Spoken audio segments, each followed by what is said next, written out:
Hey y'all, it's Lexual of Intellectual Media, and this is 2-Minute History.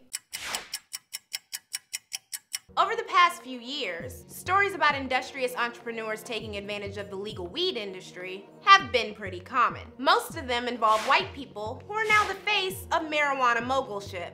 This clashes with the history of weed in this country, which has been racialized and used for discriminatory purposes throughout the 20th century. The early 1900s saw a large influx of Mexican immigrants into the western United States, and angry white Americans didn't like it, so they set about demonizing their culture. This included attacking a recreational drug, dubbed marijuana, imported from Mexico.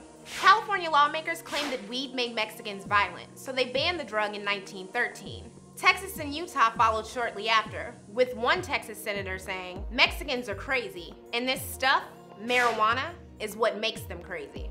Additionally, William Randolph Hearst, whose publishing company owned thousands of newspapers, invested heartily in the timber industry, which put him at odds with hemp, and therefore marijuana. His papers published endless stories about marijuana making black people and Mexicans go crazy and violent. This narrative went hand in hand with the concept of lascivious, jazz-loving Negroes who wanted to destroy white America, and more specifically, white women.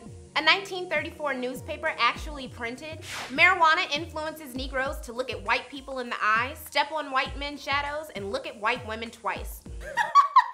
Yeah, they said that. Harry J. Anslinger, head of the Federal Bureau of Narcotics, further demonized weed and got more funding for his newly created government agency by scaring Congress into believing that most of the people who smoked weed were minorities, dangerous ones. It was pretty simple. Because most white people hated minorities, they hated weed. All of this ensured that weed was attached to criminality and immorality, as demonstrated by the 1936 propaganda film, Reefer Madness.